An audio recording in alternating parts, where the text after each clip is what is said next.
하나님의 5가지 사랑의 언어. 게리 체프먼 지음, 박상은 옮김, 생명의 말씀사. 하나님이 사용하시는 사랑의 언어 3번째, 선물. 하나님께 선물로 사랑을 표현하는 사람을 떠올릴 때 가장 먼저 내 머리를 스친 이는 앤 웽거다. 그녀와는 25년 넘게 알고 지냈다. 앤은 언어치료사인데 소아마비로 인해 다리를 절었다. 그녀가 은퇴하자 사람들은 자녀의 언어치료를 위해 그녀의 집으로까지 찾아오곤 했다. 앤은 기꺼이 시간과 전문 지식을 내주었으며 그녀의 집에 온 아이들은 누구도 예외 없이 선물을 받아든 채 집 문을 나섰다. 앤은 도움이 될 만한 책이라든가 주방의 과일 바구니에 담겨 있는 사과 같은 게 눈에 띄면 주저없이 그것을 선물로 주었다. 앤의 집 아래층에 사는 대학생은 앤을 위해 마당에 잔디를 깎았고 교회 자원봉사자들은 그녀의 집을 청소해 주었다. 가을이 되면 교회 청년들이 와서 낙엽을 쓸어 주었다.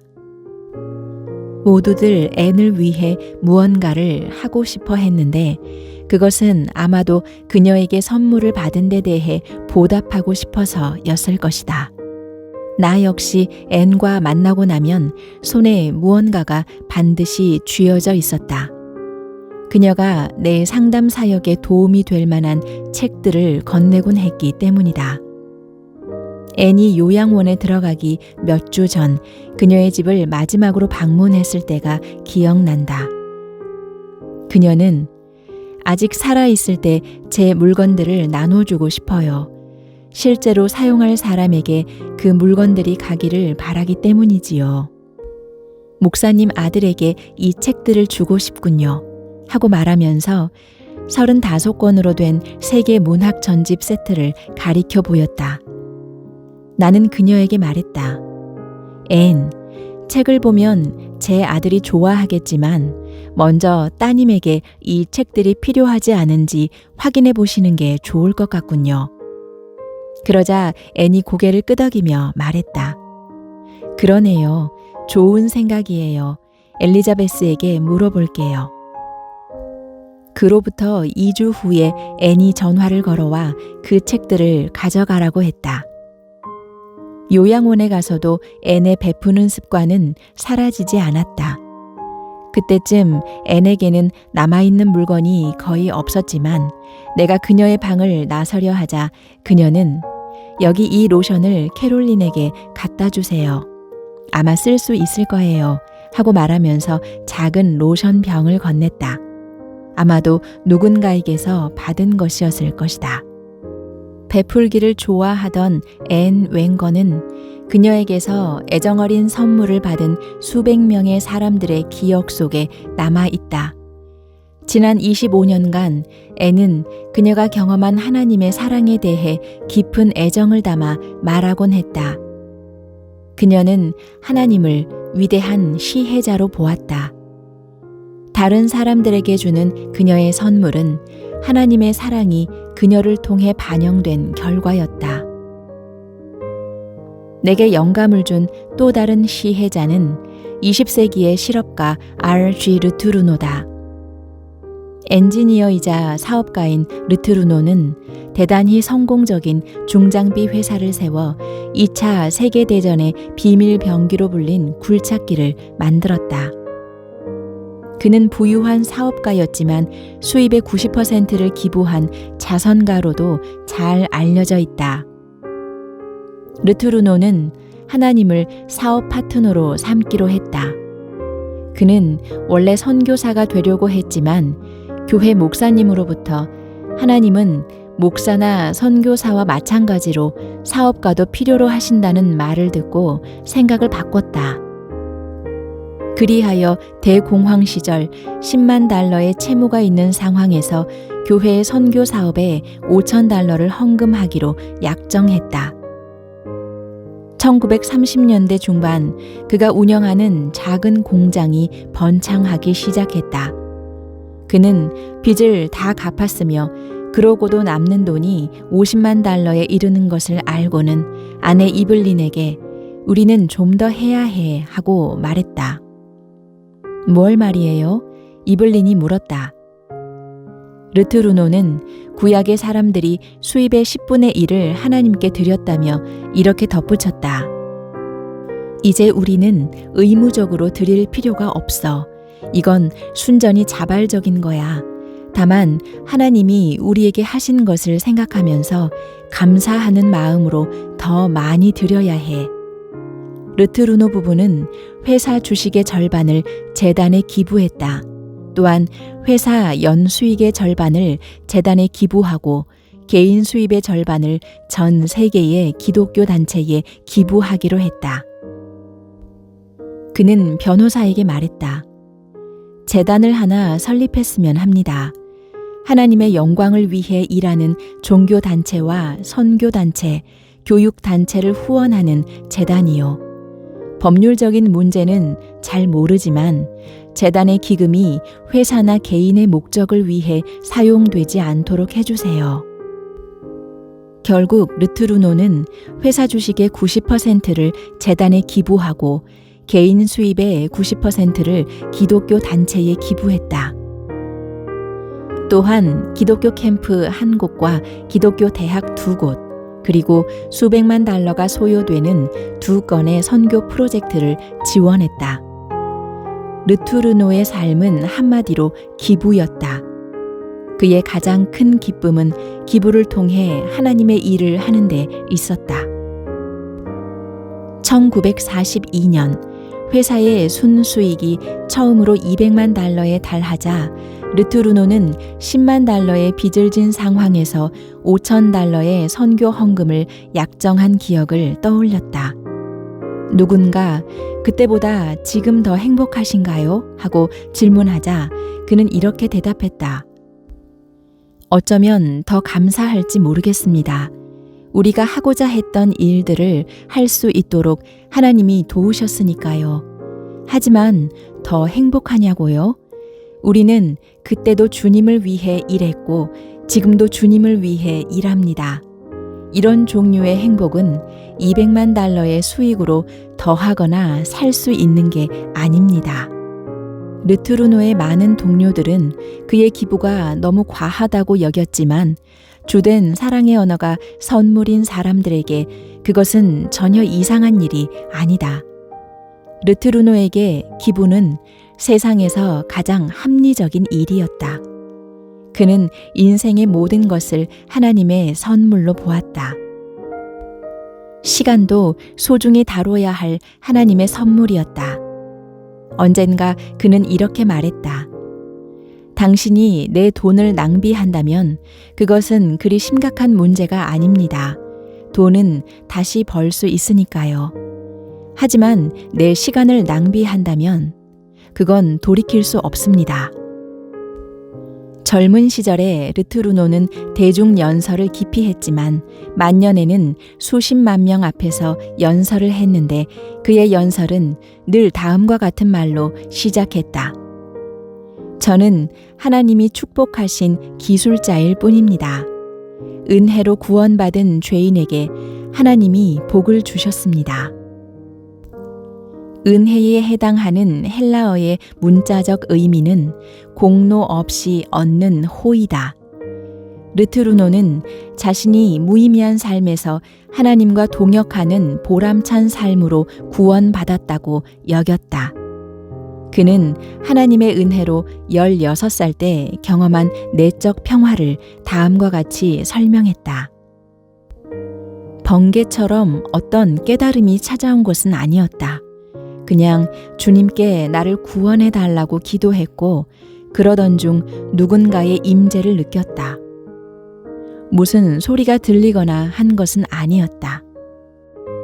나는 아무런 메시지도 받지 못했다. 그냥 내 모든 괴로움이 쓸려 나갔고 나는 감당이 안 될 만큼 광대한 안도감으로 가득 찼다. 나는 어머니에게 달려가 저 구원받았어요 하고 외쳤다. 르투르노의 선교 노력은 사람들을 사랑하는 그만의 방식이었다. 물론 이 사랑은 하나님의 사랑을 경험한 데서 비롯되었다. 그는 전 세계 사람들에게 깊은 관심을 가지고 있었으며 그들에게 먹을 것은 얼마나 있는가, 주거는 얼마나 편안한가, 그들이 영생에 대해 어떤 확신을 갖고 있는가 등을 질문하며 도움이 필요한 사람들을 늘 생각했다.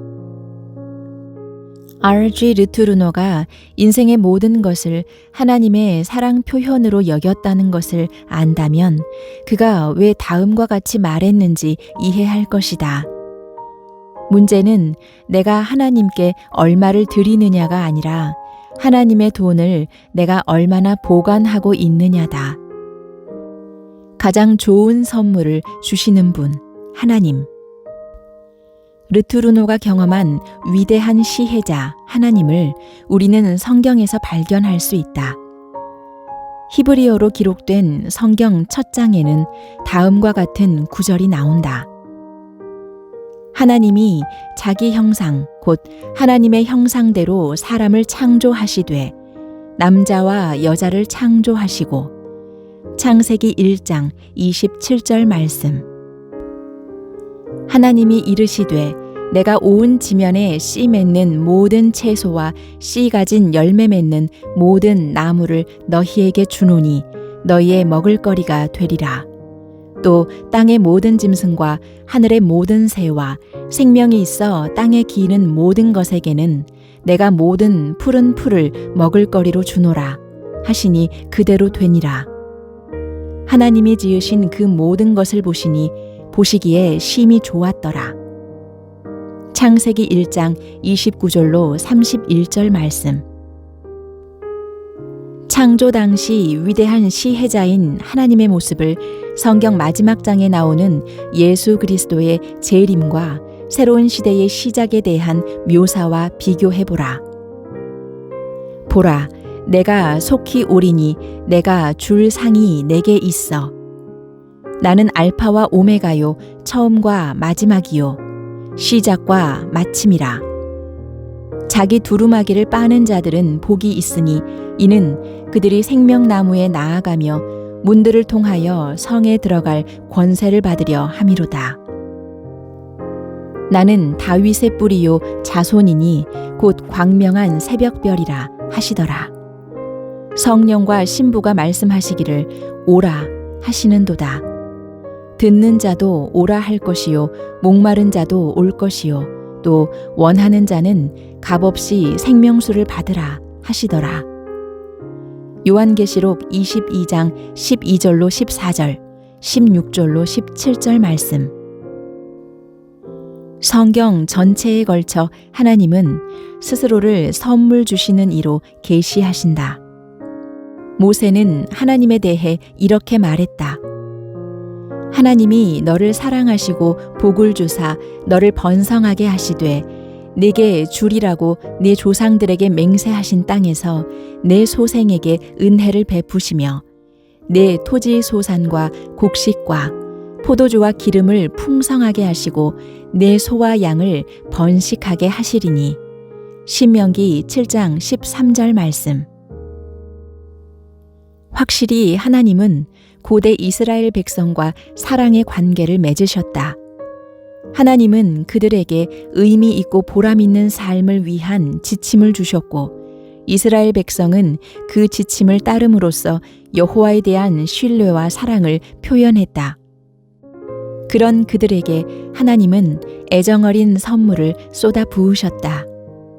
하나님과 이스라엘 백성의 언약 관계는 다음과 같은 모세의 말에 잘 나타나 있다.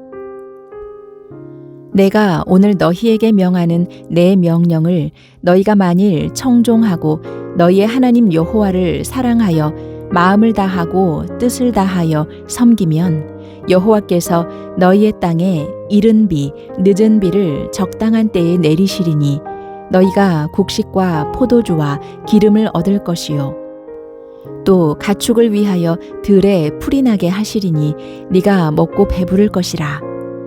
신명기 11장 13절로 15절 말씀.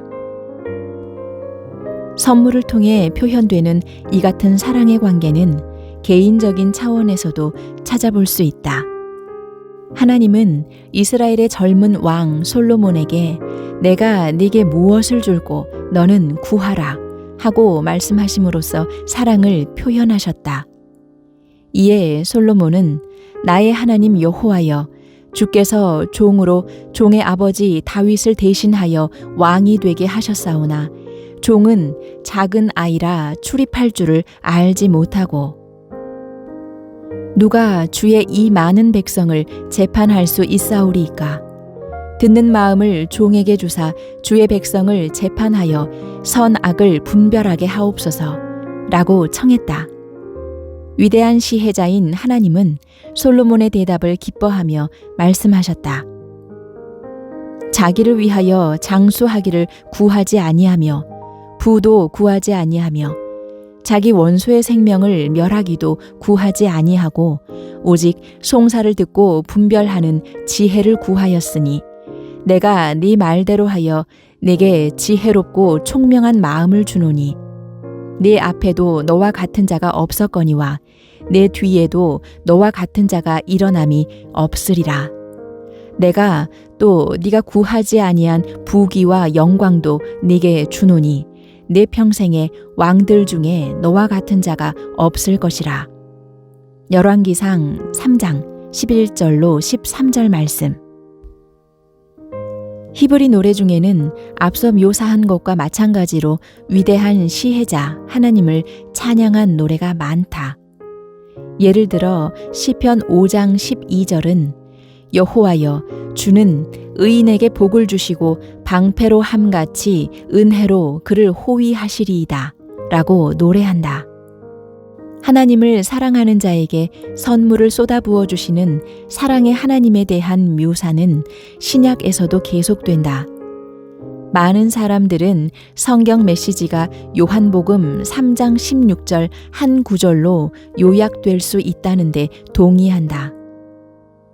하나님이 세상을 이처럼 사랑하사 독생자를 주셨으니 이는 그를 믿는 자마다 멸망하지 않고 영생을 얻게 하려 하심이라. 요한복음 3장 16절 말씀. 이는 예수님이 스스로를 하나님의 독생자와 동일시하고 지상 사역을 공표할 때 하신 말씀이다. 예수님은 계속해서 이렇게 말씀하셨다.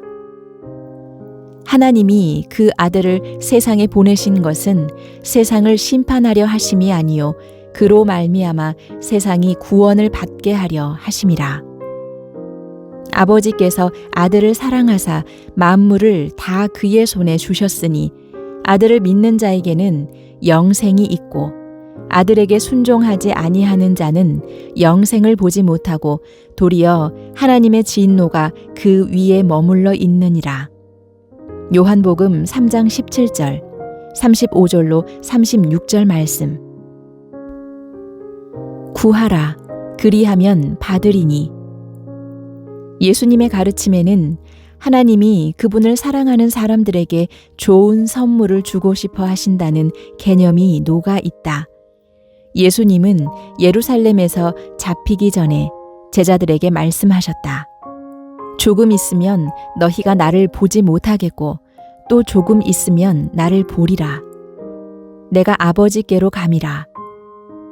내가 진실로 진실로 너희에게 이르노니 너희는 곡하고 애통하겠으나 세상은 기뻐하리라. 너희는 근심하겠으나 너희 근심이 도리어 기쁨이 되리라. 요한복음 16장 16절로 17절, 20절 말씀. 예수님의 메시지는 분명하다. 그것은 예수님이 죽으실 것이고 부활한 후에는 그분이 베들레헴에서 인간으로 태어나기 전에 계셨던 곳, 즉 아버지인 하나님께로 돌아가시리라는 것이었다. 하지만 예수님은 하나님이 계속해서 좋은 선물을 주시리라는 것을 제자들이 알기를 원하셨다. 그 날에는 너희가 아무것도 내게 묻지 아니하리라. 내가 진실로 진실로 너희에게 이르노니 너희가 무엇이든지 아버지께 구하는 것을 내 이름으로 주시리라. 구하라. 그리하면 받으리니 너희 기쁨이 충만하리라. 요한복음 16장 23절로 24절 말씀. 온갖 좋은 은사와 온전한 선물이. 신약의 많은 부분이 바울 서신으로 이루어져 있다.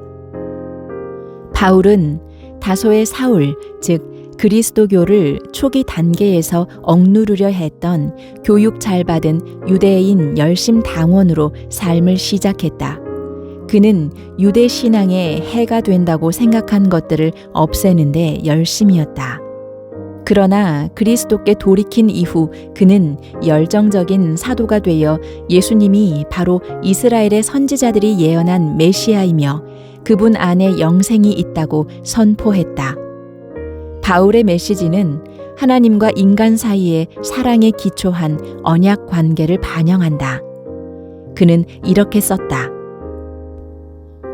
그러므로 사랑을 받는 자녀같이 너희는 하나님을 본받는 자가 되고 그리스도께서 너희를 사랑하신 것 같이 너희도 사랑 가운데서 행하라. 그는 우리를 위하여 자신을 버리사 향기로운 제물과 희생 제물로 하나님께 드리셨느니라. 에베소서 5장 1절로 2절 말씀. 신약의 다른 주요 인물들도 위대한 시혜자로서의 하나님을 묘사한다. 야고보는 온갖 좋은 은사와 온전한 선물이 다 위로부터 빛들의 아버지께로부터 내려오나니 그는 변함도 없으시고 회전하는 그림자도 없으시니라고 말했다. 그리고 요한은 보라, 아버지께서 어떠한 사랑을 우리에게 베푸사 하나님의 자녀라 일컬음을 받게 하셨는가. 사랑하는 자들아, 우리가 지금은 하나님의 자녀라. 장래에 어떻게 될지는 아직 나타나지 아니하였으나 그가 나타나시면 우리가 그와 같을 줄을 아는 것은 그의 참 모습 그대로 볼 것이기 때문이니 하고 말했다. 아마도 하나님의 가장 큰 선물은 예수님이 다시 오실 때 우리도 그분과 같이 되게 해주시겠다는 약속일 것이다. 인류 역사 전반에 걸쳐 하나님은 자기를 영접하는 자에게 사랑을 베푸는 분으로 스스로를 계시하셨다. 하나님을 영접하는 사람들에게 하나님은 선물을 주심으로써 사랑을 표현하신다. 그 선물은 음식이나 의복, 주거 등과 같이 물질적인 것일 때도 있고 영원한 생명과 죄의 용서, 마음의 평화, 인생의 목적 등과 같이 영적인 것일 때도 있다. 영적인 선물들, 즉 신령한 은사는 초대교회에 특히 리더십의 형태로 주어졌다. 어떤 사람들은 사도로, 선지자로, 복음 전하는 자로, 목사와 교사로 세워졌다. 이런 은사들을 주신 것은 그리스도의 지상 사역이 계속 이어지도록 하나님의 백성을 준비시키기 위함이었다. 초대 그리스도교 시대 이후로 모든 신자들에게는 그리스도의 몸된 교회 안에서 특정한 임무를 수행할 수 있는 능력이 주어졌다. 그런 은사들에는 지혜와 지식, 믿음, 치유, 예언, 영 분별 등이 포함된다. 하나님이 신령한 은사를 주신 것은 모두에게 유익하게 하려 하심이었다. 이 다양한 은사들은 그리스도의 제자들이 2000년간 그분의 사역을 이어갈 수 있는 힘이 되었다. 시혜자로서의 하나님이라는 주제는 히브리 역사와 그리스도교 역사의 면면이 흐른다. 주된 사랑의 언어가 선물인 사람들에게 하나님의 베푸시는 속성은 매우 깊이 와 닿는다. 하나님이 제게 그토록 많은 것을 주셨으므로. 내가 모니카를 만났을 때 그녀는 26살이었다. 그녀는 내가 인도하는 세미나에 참석할 때 빵을 구워 가지고 왔다. 대화 도중에 그녀는 이렇게 말했다. 3년 전에 저는 그리스도인이 아니었어요. 물론 부모님을 따라 어릴 때 교회에 다니긴 했지만 아버지는 알코올 중독이었고 어머니는 매사에 요구사항이 많은 까다로운 분이었어요. 부모님이 스스로를 그리스도인이라고 하기에 저는 교회나 하나님과는 상관없이 살고 싶었어요. 그래서 16에 집을 나와 다시는 돌아가지 않았지요. 저는 제가 하고 싶은 것을 하며 살았어요. 그 후 7년간 모니카는 섹스와 알코올 그리고 결국에는 마약을 통해 쾌락을 추구하고자 했다. 그러나 그녀는 행복하지 않았고 결국 10대를 위한 선교회에서 운영하는 마약 중독 치료소를 찾아갔다. 그곳에서 저는 처음으로 하나님이 저를 사랑하신다는 말을 들었어요. 처음에는 그 말이 믿기지 않았어요. 제 생각에 하나님은 완벽을 요구하시고 불순종하는 사람을 심판하시는 분이었거든요. 저를 사랑하시고 제게 무언가를 베푸시는 하나님은 생각해 본 적이 없어요. 하나님이 제가 한 모든 일을 용서하시고 저를 그분의 가족으로 받아주시며 천국에서 영원히 함께 살게 해 주시리라고는 상상도 할 수 없었지요. 그렇게 좋은 일이 사실일 리가 없으니까요. 저는 몇 주 동안 그 생각을 마음속에서 밀어냈어요. 그러던 어느 날 밤에 혼자 성경을 읽다가 하나님께 부르짖었어요. 그게 사실이라면, 정말로 저를 사랑하신다면 저를 용서하시고 제 삶 가운데 들어와 주세요. 만약 제 삶을 깨끗게 해주시고 저를 마약 중독에서 구해주시고 제게 영생을 허락하신다면 기꺼이 당신의 사랑을 받아들이겠습니다. 그날 밤 제 삶은 변화되었어요. 이제 다시는 예전으로 돌아가지 않으리라는 걸 알아요. 모니카는 치료소의 프로그램을 이수했고 선교회에서는 그녀를 그리스도인들의 모임에 소개하여 그들과 함께 살도록 해주었다. 모니카는 이 공동체 안에서 12살 이후로 처음 생일 케이크를 받기도 했다. 그곳에는 마약 중독이었다가 하나님의 사랑을 받아들이고 그 사랑을 다른 사람들에게 나눠주는 사람들도 있었어요. 모니카는 마이크를 만나 사랑에 빠졌다. 그리고 그들은 내가 인도하는 세미나에 참석하기 1년 전에 결혼했다. 모니카는 빵을 구워와서 이렇게 설명했다. 하나님이 제게 그토록 많은 것을 주셨기에 저는 빵을 구워서 다른 사람들에게 나눠주는 것을 제 사역으로 삼았답니다. 나는 모니카와 마이크를 껴안고 그들에게 선물을 주신 하나님께 감사드린 뒤 하나님께서 그들의 결혼에 복 주시기를 기도했다. 모니카는 하나님이 선물이라는 사랑의 언어를 구사하신다는 사실을 보여주는 살아있는 예다. 주된 사랑의 언어가 선물인 사람들은 하나님이 심판자가 아니요 그분의 사랑을 받아들이는 사람들을 용서하고 그들에게 영생을 주시는 아버지임을 안다. 또한 다른 사람에게 선물을 줄 때 그것은 예수님 때문에 주는 것이기도 하지만 예수님께 드리는 것이기도 하다는 사실을 안다. 캘리포니아에 사는 새댁 마리아가 생각난다. 그녀는 내게 이렇게 말했다. 박사님이 쓰신 5가지 사랑의 언어를 읽을 때 저는 특히 선물에 관한 장에 끌렸답니다. 제 주된 사랑의 언어가 선물이기 때문이지요. 그 장을 읽으면서 저는 주된 사랑의 언어가 선물인 다른 사람들에 대해 생각하기 시작했어요. 캘리포니아에 와서 처음으로 나갔던 교회의 목사님이 떠오르더군요. 그분은 우리가 교회에 온 첫 달에 우리에게 피아노를 주셨어요. 그리고 정기적으로 우리 집에 들러 채소를 가져다 주셨지요. 뭐 필요한 거 없으세요? 하고 늘 물어보셨고 더 주지 못해 안타까워 하시는 것 같았어요. 목사님의 사랑의 언어는 선물이었고 우리는 목사님의 사랑을 받는 사람들이었어요. 우리가 고맙다고 하면 목사님은 나한테 고마워하지 말고 하나님께 고마워하세요. 모든 좋은 것은 하나님에게서 온답니다. 하고 말씀하시곤 했지요.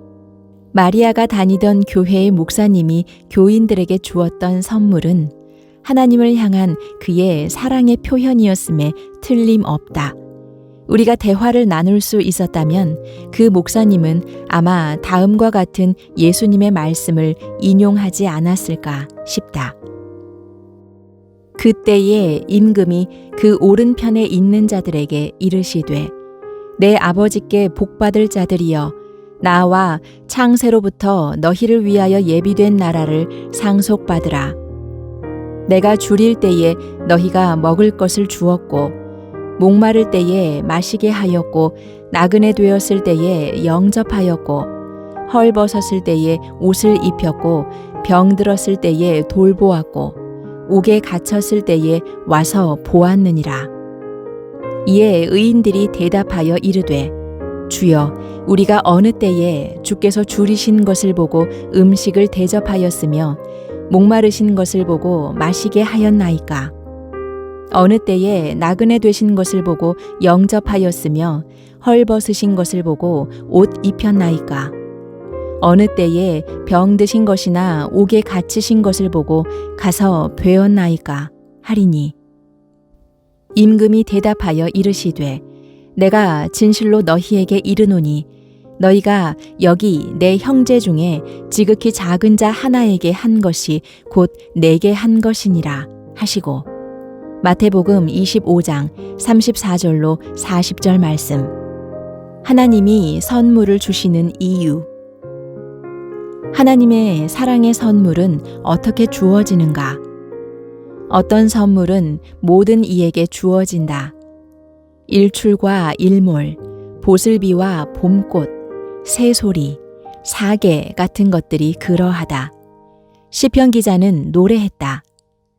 하늘이 하나님의 영광을 선포하고 궁창이 그의 손으로 하신 일을 나타내는도다. 날은 날에게 말하고 밤은 밤에게 지식을 전하니 언어도 없고 말씀도 없으며 들리는 소리도 없으나. 시편 19편 1절로 3절 말씀. 부모가 자녀에게 기본적인 필요, 의식주를 공급하듯 하나님은 그분의 자녀들에게 매일의 필요를 공급하신다. 구하라, 그리하면 너희에게 주실 것이요. 찾으라, 그리하면 찾아낼 것이요. 문을 두드리라, 그리하면 너희에게 열릴 것이니 구하는 이마다 받을 것이요. 찾는 이는 찾아낼 것이요. 두드리는 이에게는 열릴 것이니라. 마태복음 7장 7절로 8절 말씀. 예수님은 이 말씀을 하신 후 우리가 하나님에게서 좋은 것을 받을 수 있는 이유를 다음과 같이 설명해 주셨다. 너희 중에 누가 아들이 떡을 달라 하는데 돌을 주며 생선을 달라 하는데 뱀을 줄 사람이 있겠느냐? 너희가 악한 자라도 좋은 것으로 자식에게 줄 알거든. 하물며 하늘에 계신 너희 아버지께서 구하는 자에게 좋은 것으로 주시지 않겠느냐? 마태복음 7장 9절로 11절 말씀. 영원한 하나님께서 구하면 주겠노라고 하시며 사람들에게 선물을 요청하라고 하셨다는 사실이 나로서는 늘 놀랍기만 하다. 하지만 예수님은 바로 이 사실을 분명하게 말씀하셨다. 이는 우리가 요청할 때마다 하나님께서 정확하게 우리가 요청한 것을 주신다는 의미가 아니다. 현명한 부모는 자녀가 원한다고 한꺼번에 막대 사탕을 3개나 주지는 않을 것이다.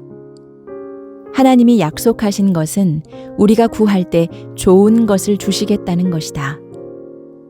부모는 자녀가 아무리 갖고 싶어 해도 자녀에게 해가 될 것은 주지 않으며 그것은 하나님도 마찬가지시다. 야고보서에는 하나님이 우리가 원하는 것을 주시지 않는 또 다른 이유가 나온다. 구하여도 받지 못함은 정욕으로 쓰려고 잘못 구하기 때문이라. 야고보서 4장 3절 말씀. 하나님은 자기 욕심에 초점을 맞춘 요청에는 응답하지 않으신다. 우리가 잘못된 전제 위에 삶을 쌓아가도록 하시기에는 하나님이 우리를 너무 많이 사랑하시기 때문이다. 하나님과 바른 관계에 있을 때 우리는 다른 사람들을 돕기 위해 필요한 은사를 구하게 된다. 가령 목회자는 양떼를 돌보는 데 필요한 지혜를 구하고, 부모는 자녀를 돌보는 데 필요한 정서적, 육체적 힘을 구한다. 우리가 물질을 구한다면 성경에서는 이를 금하지 않는다. 그것은 다른 사람들을 돌보는 데 사용하기 위함이다. 단지 소유를 위해 물질을 구하는 것은 성경적인 사랑의 개념과 거리가 멀다. 예수님의 참된 제자들이라면 하나님이 다른 사람들을 돌보는 데 쓰라고 주신 것들을 어떻게 사용할지를 늘 묻는다. 부모가 자녀의 대학 입학금을 위해 기도한다고 하자. 돈이 들어왔을 때 부모는 그 돈을 자녀의 미래를 위해 투자할 것이다. 그리고 만약 하나님이 필요한 금액 이상을 주시면 남는 돈은 다른 누군가의 자녀의 미래를 위해 투자할 수 있다. 가족의 필요를 충족시키고 난 후에 남는 돈은 전 세계의 선교사들이나 목사들의 사역을 지원하는 데 사용할 수 있다. 우리에게 주시는 하나님의 풍성한 선물은 그분의 사랑의 또 다른 표현이며, 우리는 다른 사람들을 사랑함으로써 하나님의 사랑을 반영한다. 하나님은 다른 사람들의 삶을 풍요롭게 하라고 우리에게 지혜와 통찰, 경험, 전문 기술, 물질 등의 선물을 주셨는데, 이는 우리가 그것을 받기에 합당해서가 아니라 하나님이 우리에게 사랑을 표현하시기 위함이다. 따라서 우리의 선물은 상대방에게 받은 것을 기초로 하기보다 그들에 대한 우리의 사랑에서 비롯되어야 한다.